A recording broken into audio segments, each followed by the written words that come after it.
हरे कृष्ण। तो बहुत ही विशेष रूप से प्रभुपाद जी ने टेक्स्ट नंबर 26 में एक एक चीज को बहुत ही विस्तार में बताया है। हम जैसे यहाँ पे देखते हैं टेक्स्ट नंबर 23, 24, 25 में अनुवाद प्रभुपाद लिख रहे हैं, उसमें दो महत्वपूर्ण शब्द आए हैं। पहला उत्साह पूर्वक और दूसरा गंभीरता पूर्वक। जब भगवान कपिल देव माता देवहूति को शिक्षा दे रहे थे तो माता बड़े ही गंभीरता से उन सारे भक्ति के नियमों को सुन रही थी, है ना, और पूरे उत्साह के साथ उसे जीवन में उतार रही थी। और इसी का निष्कर्ष है कि भगवान को ध्यान करने में सक्षम, है ना, भगवान को वो ध्यान कर पा रही। यहाँ पे बात बहुत स्पष्ट है, भगवान को ध्यान करना मतलब ऐसा नहीं कि जैसे आ, ब्रह्मवादी करते हैं कि ब्रह्म का साक्षात्कार नहीं। भगवान का ध्यान करना मतलब जो यहाँ पे माता देवहूति कर रही है भगवान के पर्सनल फॉर्म को ध्यान कर रही, मेडिटेट कर रही, है ना। जैसा आप सबने सुना होगा कि 3 डिफरेंट स्टेज हैं भगवान को रियलाइज करने के, एब्सोल्यूट ट्रुथ को। पहला ब्रह्मन, जो कि भगवान का इम्पर्सनल फॉर्म होता है। दूसरा परमात्मा एज अ लोकलाइज भगवान जो कि हर किसी के हृदय में। और तीसरा है पर्सनल फीचर ऑफ भगवान, है ना। तो जो ब्रह्म, जो ब्रह्मन रियलाइजेशन जनरली ज्ञानी जो होते हैं उनका मेडिटेशन इसी पे होता है, या उनका उनके प्रयास से वो यहाँ तक पहुंच पाते हैं। कहाँ तक? ब्रह्मन रियलाइजेशन। जो योगी होते हैं, योगी का मैक्सिमम अप्रोच हर किसी के अंदर जो परमात्मा स्थित है उस फॉर्म पे वहाँ मेडिटेट कर पाता है। लेकिन जो भक्त होता है वो सीधे भगवान के पर्सनल फॉर्म, भगवान की लीलाओं पे मेडिटेट कर पाता है। तो माता देवहूति कपिल मुनि द्वारा बताए गए उपदेशों को ध्यान पूर्वक श्रवण करते हुए इस स्टेज पर पहुंच जाती हैं कि भगवान की लीलाओं को, भगवान के रूप को, भगवान के गुण को चिंतन कर पा रहे हैं। इसके बाद जो कृष्णा कॉन्शियस डिवोटी होते हैं, है ना, जो भगवान के भक्त हैं, तो ऑलरेडी ब्रह्मन रियलाइजेशन और परमात्मा रियलाइजेशन वो ऑलरेडी वो क्रॉस करके डायरेक्ट भगवान की सेवा में लगे होते हैं, है ना। तो उन्होंने ऑलरेडी वो दो स्टेज जो कि नीचे के हैं उन्हें पार करके भगवान की सेवा में संलग्न है, जो कि भगवान का पर्सनल फॉर्म है, भगवान के पर्सनल सेवा में लगे हुए, है ना। इसको एक एग्जाम्पल से प्रभुपाद समझाते हैं। जैसे सन है, सूर्य, है ना। तो सूर्य को 3 तरह से हम समझ सकते हैं, मतलब जान सकते हैं। कैसे? पहला उसकी सनलाइट, अगर सूर्य को जानना, सनलाइट एक माध्यम है। दूसरा है सन ग्लो, और तीसरा क्या है? स्वयं सूर्य देव, जो कि उसके मेन अधिष्ठाता देव है। तो अगर आप सूर्य देव के बारे में आपको जानकारी, तो वेरी नेचुरल कि आपको सन ग्लो और सनशाइन के बारे में जानकारी हो जाएगी। अगर किसी को केवल सनशाइन की जानकारी है तो मे भी सन ग्लो के बारे में उसे नहीं पता होगा, और उसके अंदर फिर जो सूर्य देव है वो भी नहीं। लेकिन अगर किसी को सूर्य देव जो पर्सनली जो उसके आध्यात्मिक देव हैं, अगर आप उनके बारे में जानते हैं तो नेचुरली कि आपको सन ग्लो सनशाइन आप जान चुके हैं, है ना। वैसे करके प्रभुपाद कंपैरिजन देते हैं। इसके बाद तात्पर्य में यहाँ पे प्रभुपाद लिखते हैं रूल्स एंड रेगुलेशंस। हाँ, भौतिक शरीर है, इनकी कुछ बेसिक नीड्स हैं, है ना। Eating, sleeping, mating and defending, these are the basic necessities. वैसा नहीं कि भक्ति में आने पे आपको इन सब चीजों पे ब्रेक लगाना है, रोकना है, no. We have to regulate, हमें इसे रेगुलेट करना है, मतलब नियमबद्ध, नियमबद्ध तरीके से इसे हम अपने जीवन में लागू करेंगे, है ना। अगर हम, जैसे हम सब घर में कुकिंग करते हैं तो हम भगवान को भोग लगाते हैं, तो प्रसाद प्रसाद ग्रहण करें, बिकॉज प्रसाद जो कि भगवान को लगाया हुआ भोग है, वो जो हम लेते हैं तो उससे हमारी चेतना शुद्ध होती है। अदरवाइज अगर हम उसमें भोग नहीं लगाते तो उसमें कुछ अंश होता है जो कि सिन कंटेन करता है, हम बताएंगे डिटेल में, तो उसके भी हम भोगी बनते हैं। राइट। तो प्रसाद का भोग लगाए, जो भी आप घर में कुकिंग कर रहे हैं वो भोग लगा के खाते हैं। और युक्ताहार विहार है ना, आपको ज्यादा जस्ट इतना खाना just to maintain your body, है ना, जरूर कम भी नहीं खाना, ज्यादा भी नहीं खाना, बैलेंस, हर चीज बैलेंस में ही आ, अच्छी होती, बैलेंस करके। इसी तरह सोने को लेकर, आप बहुत कम सो के भी अच्छे से भक्ति नहीं कर सकते, और बहुत ज्यादा सो करके तो पॉसिबल ही नहीं, because these are the basic necessities, basic demand of body, तो हमें इनका भी टेक केयर करना होगा। राइट। तो ऐसा करके हमें बहुत ही रेगुलेटेड वे में इन सब चीजों को जीवन में उतारना, ताकि हम भक्ति को कर सके। लेकिन करते करते एक स्टेज आएगा जब हम इस शारीरिक स्तर से उठ चुके होंगे, तो जहाँ पे हमारी प्रायोरिटी क्या हो जाएगी, आध्यात्मिक जरूरतों को फोकस करना। जब आप शारीरिक लेवल से उठ जाएंगे तो नेचुरली आप शरीर के डिमांड पे भी ध्यान नहीं देंगे, बिकॉज आप उस लेवल पे नहीं। आपने यदि देखा होगा, प्रभुपाद जब अपने जीवन के अंतिम समय में थे, तो आप देखिए वो लास्ट टाइम पे बेड पे लेटे हुए भी ट्रांसलेट कर रहे हैं। राइट। बिकॉज बॉडी है कि अपनी सिचुएशन, अपनी कंडीशनिंग है, तो वो रिफ्लेक्ट होगा, बट कॉन्शियसनेस पूरी तरह से वहाँ एब्जॉर्ब। तो स्टिल एट लास्ट मोमेंट में भी आप देखेंगे प्रभुपाद जी पूरी तरह से डिसाइपल्स को अपने गाइड कर रहे थे, है ना। और वहाँ पे भी प्रभुपाद भागवतम ही बता रहे थे। यस, तो ये है। तो बॉडी, बिकॉज अभी हमारी उस परिस्थिति कैसे है कि हम पूरी तरह से एकदम इसमें ऐसे बंधे हुए, आत्मा और शरीर का एकदम जो जुड़ाव है बहुत स्ट्रांग। तो शरीर को कुछ भी होता है तो हमारा तुरंत फोकस चेंज शिफ्ट हो जाता है। राइट।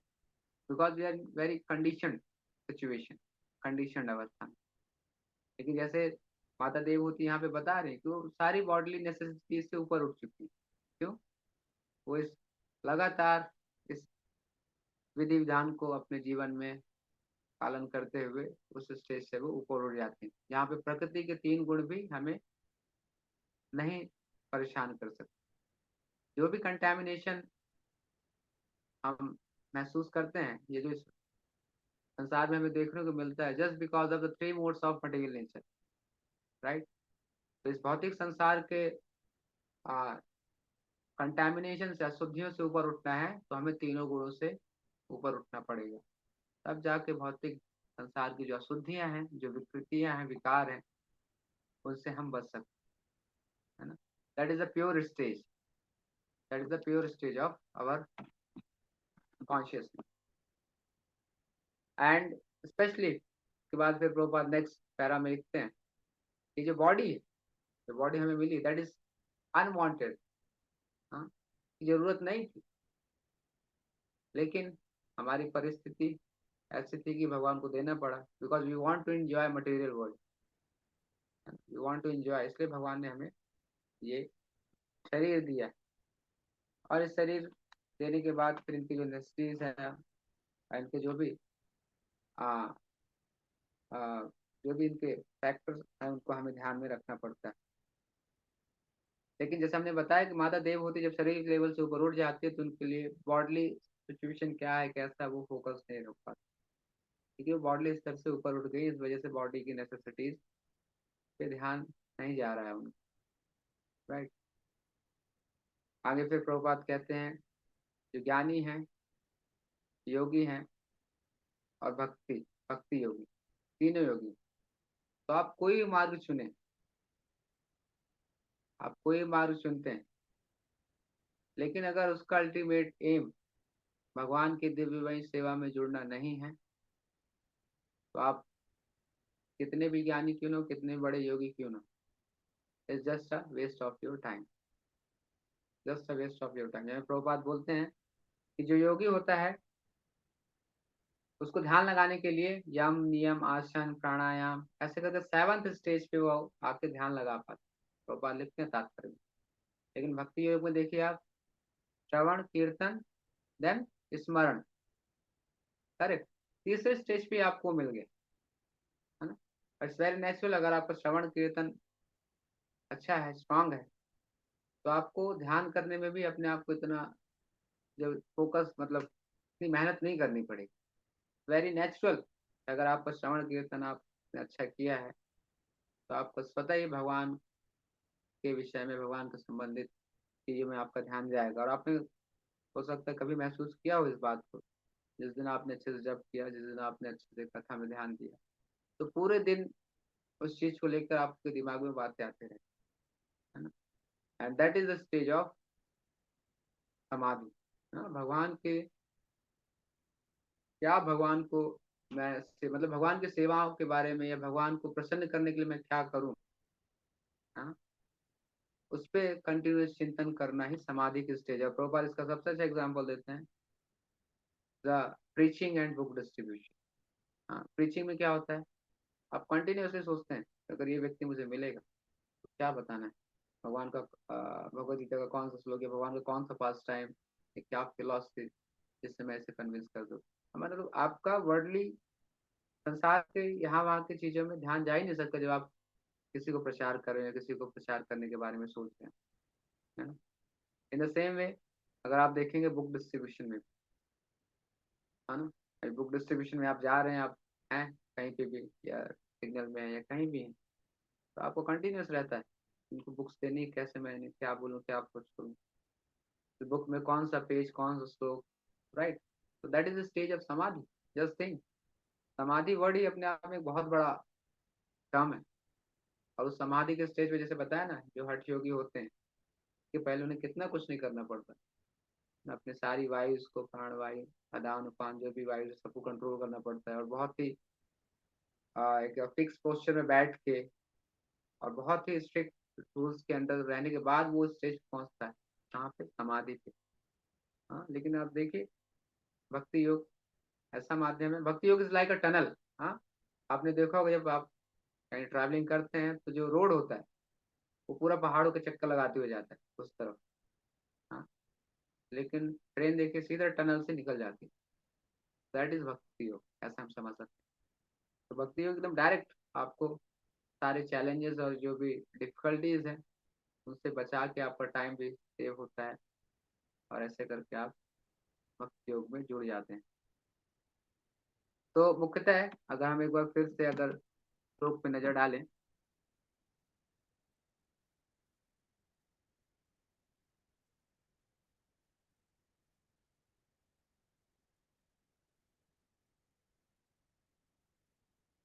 तो ज्ञान योग, ध्यान योग और भक्ति योग, है ना, ये जो सारी विधियां हैं इनका वास्तविक उद्देश्य होना चाहिए, जैसे हमने बताया, उस भक्ति के स्टेज पे पहुंचना। और यदि कोई केवल आ, ज्ञान के पीछे ही भागता है और भक्ति को लेकर उसका प्रयास नहीं है, भगवान को समझना चाहता हो, दैट इज इम्पॉसिबल। उसका जो भी एंडेवर है, जो भी उसने टाइम लगाया है, वो like a waste of time. इसका एग्जाम्पल वो बात देते हैं, अगर आपने याद होगा, आपने गाँव में देखा होगा, जब चावल की फसल कटती है तो उसको अच्छे से पीटा जाता है, तो उसमें से चावल के दाने बाहर आ जाते हैं। तो जो बची हुई घास फूस होती है, भूसा तो बोलते हैं, राइट। तो अगर आप उसको फिर से आप पीटते हैं तो उससे चावल नहीं निकलेगा। क्यों? क्योंकि उसमें है ही नहीं, राइट।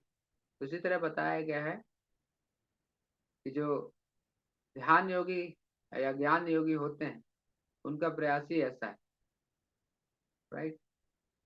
और जब तक मनुष्य वास्तविक लक्ष्य ये नहीं समझता, क्या, कि मनुष्य परमेश्वर को वास्तविक लक्ष्य नहीं मान लेता, कि परमेश्वर ही हमारे जीवन का वास्तविक लक्ष्य है, तो उसका जो भी चिंतन है, योगाभ्यास है, वो सब व्यर्थ है।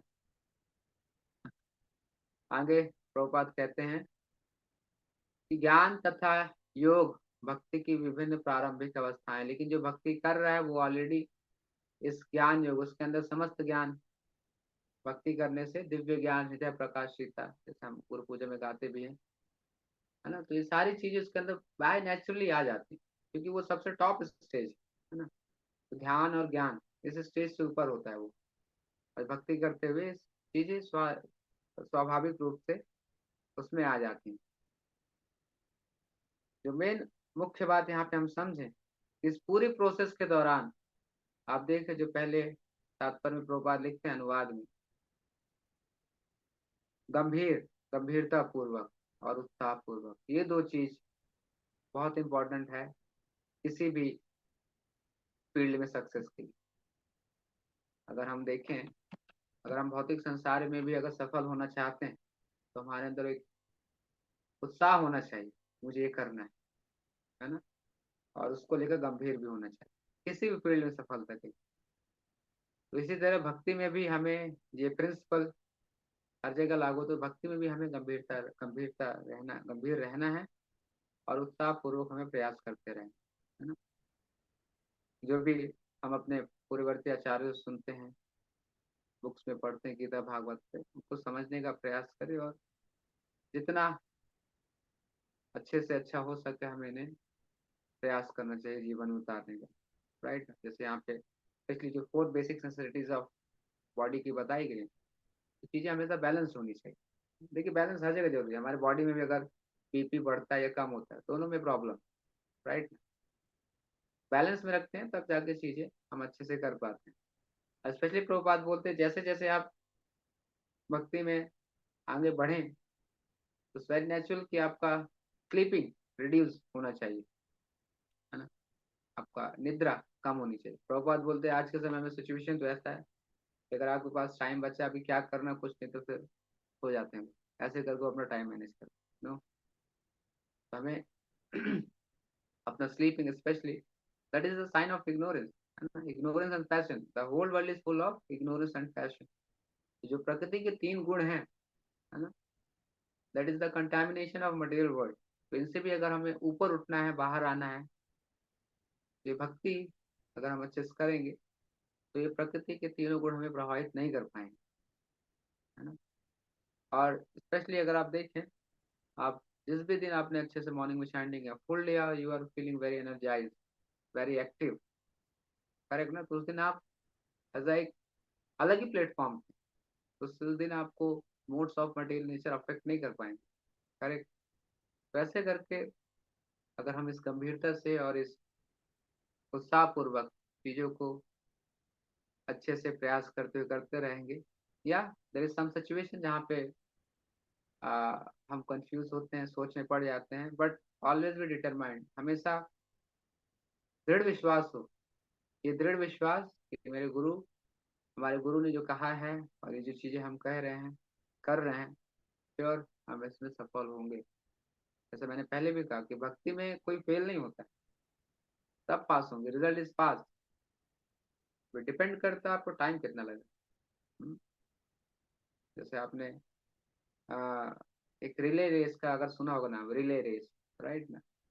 तो रिले रेस में कैसा होता है, चार चार या 5 6 डिपेंड करता है, उतने मेंबर्स की, चार चार मेंबर्स की टीम बनती है, करेक्ट। तो उसमें भी अब जो जल्दी फास्ट करके पहुंच जाएगा तो उस टीम के सारे लोग विनर होंगे, राइट। तो जैसे में भक्ति भी, भक्ति में ऐसा है कि विनर हर कोई है, और यदि एक बार आपने भक्ति भगवान के शरण ग्रहण किए तो आप फिर कहीं जा भी नहीं सकते, भगवान आपको छोड़ेंगे भी नहीं। पहले तो भगवान पकड़ते नहीं, अगर एक बार पकड़ भी ली तो फिर छोड़ते नहीं इतना आसानी, राइट। तो हर कोई विनर है अभी। हम बहुत गंभीरता पूर्वक, बहुत ही डिटर्मिनेशन के साथ प्रैक्टिस करते हैं तो हम इसी लाइफ में विनर बन सकते हैं। अगर थोड़ा हम डिले करते हैं, आराम करते हैं, तो may be next life, correct. लेकिन विनर इज एवरीवन। ये तो बहुत इंपॉर्टेंट यहाँ पे वर्ड जो प्रभुपाद यूज करते हैं तात्पर्य में, गंभीरता पूर्व गंभीर रहना है हमें और हमेशा उत्साहित रहना है ना। कई बार उत्साह हो सकता नहीं, but we have to act enthusiastic, है ना। उत्साह कई बार हो सकता है कम हो, महसूस हो, हमें बहुत उत्साह पूर्वक एक्ट करना। जैसे दिन हो सकता है कि आज कथा में क्लास में बैठने में उत्साह ना आ रहा हो, या आज मॉर्निंग में मंगला आरती के लिए उठने का मन ना करो, बट एज अ ड्यूटी, है ना, कि मेरी ड्यूटी, मैं कर्तव्य। Bhakti as a not a optional, right. भक्ति जैसे अभी हर किसी के सामान्य जन के मन में परिभाषा है कि भक्ति का ऑप्शनल है, पहले अपना घर बार, देन उसके बाद भक्ति और भगवान, not optional, is our duty. जैसे बॉडी को फिट रखने के लिए हमारी ड्यूटी है, किसको हमें आहार देना है, भोजन देना है, और ड्यूटी। सेम वे सोल को भी नरिश करने के लिए उसका आहार है भगवान की भक्ति, उनकी सेवा। ये करते रहने से हम देखेंगे कि बहुत ही जो सारी चीजें यहाँ पर डिस्कस की गई है ना, तो हम ये सारी चीजें अपने जीवन में अनुभव कर पाए। तो बिकॉज माता देवहूति इसलिए कर पा रहे हैं बिकॉज उन्होंने बड़े ही ध्यान पूर्वक, उत्साह पूर्वक, गंभीरता से कपिल देव जी जो बोल रहे थे, भगवान कपिल देव, उसे माता ने सुना है। और वो सुनने के बाद ही वेरी नेचुरल कि उनका भगवान का स्मरण कर पाना बहुत ही स्वाभाविक हो गया, बहुत ही मतलब इजी वे में वो भगवान के उन रूप पूर्ण लीलाओं का स्मरण कर पाए। जब भी हम श्रवण कीर्तन अपना बढ़ाएंगे, करते रहेंगे, तो हमारे अंदर भी ऐसा नहीं कि हमने शुरू के 2-3 घंटे आज जो मॉर्निंग में दिए, अगर आपने 2-3 घंटे बहुत ही क्वालिटी पूर्वक यूटिलाइज किया है, इसे अच्छे से समझा है, तो आपके बाकी टाइम भी आप देखेंगे कि आपका नेचुरली भगवान को लेकर स्मरण होगा। और प्रभुपाद बोलते हैं इस तरह करके हम 24 आवर कृष्ण कॉन्शियसनेस रह सकते। Morning programme is very powerful. Morning 4:30 से लेकर 9 बजे तक अगर हम अच्छे से अपने आप को यहाँ पे समय देकर क्वालिटी पूर्वक चीज़ों को अच्छे से करते हैं, तो आपको बाकी बचे हुए टाइम भी कृष्ण में हो जाएगा, भक्ति में हो जाएगा। तो ऐसे करके हमें हमेशा अपना उत्साह बनाए रखना है और विद सीरियस मूड के साथ हमें भक्ति के नियमों का पालन करते हुए आगे बढ़ना है। हरे कृष्ण। किसी का कोई प्रश्न?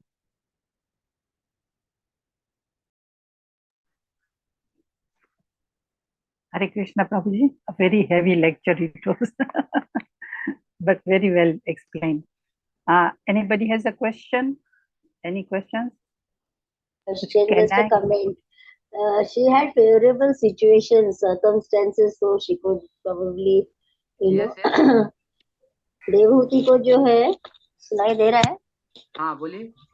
देवहूति माता को जो है उनके लिए सिचुएशन बहुत फेवरेबल थी, तभी तो वो कर सकी। अगर आप देखेंगे नहीं, अगर आप देखेंगे तो जब करदम मुनि कि उन्होंने जब इतनी सेवा की, करदम मुनि की सेवा की, तो करदम मुनि उनको ऐसा ब्लेसिंग दिए, तब जाके वो चीज ये उनके लिए सिचुएशन से फेवरेबल बनी सिचुएशन, है ना। पहले करदम मुनि एज उनके पति थे, तो उनकी अच्छी सेवा की उन्होंने, करदम मुनि ने उन्हें आशीर्वाद दिया, ब्लेसिंग दिया, तब जाके उनके लिए सिचुएशन फेवरेबल बनी। और सीधी बात है, अगर माता देवहूति स्टेज पे हैं, उनका बैकग्राउंड कितना स्ट्रांग रहा होगा, करेक्ट। लेकिन प्रभुपाद जो पर्पट में लिखते हैं ना, तो एक सामान्य व्यक्ति के अकॉर्डिंग लिखते हैं। हम सब भी उस स्टेज पे आ सकते हैं, पहुंच सकते हैं, है ना। प्रभुपाद क्यों बोलते हैं just stand 16 round, take Krishna prasad, you will go back home, back to God, क्यों बोलते हैं? Yes, very powerful. बट होता क्या है कि हम उतना अच्छे से पालन नहीं कर पाते, कुछ हमारे से मिस्टेक हो जाते हैं, कुछ रूल्स रेगुलेशन फॉलो नहीं कर पाते, इस वजह से हम पीछे रह जाते हैं। अदरवाइज वेरी पावरफुल, जो प्रभुपाद जस्ट बोलते just stand nicely, dance and take Krishna prasad, that is Krishna conscious. अगर हम यही चीज बहुत स्ट्रांगली करें ना, तो हम बहुत स्मूथली ग्रो करेंगे आगे, बहुत स्मूथली। It's very powerful. हमसे कमी रह जाती है, कई बार हम थोड़े से कैजुअल हो जाते हैं, कई बार ठीक है, इस वजह से हम वो चीज़ को अपने जीवन में नहीं देख पाते। अदरवाइज जस्ट केवल इतना कहने से प्रभुपाद देखें कई बार इस चीज़ को रिपीट किए, just stand nicely, dance nice, take Krishna prasad and go back home, back to God, correct. इसी चीज़ को अगर हम गंभीरता से उतारें और रेगुलरली करें अच्छे प्रयास से, गारंटी प्रभुपाद लेते हैं guarantee, you will go back home, back to God.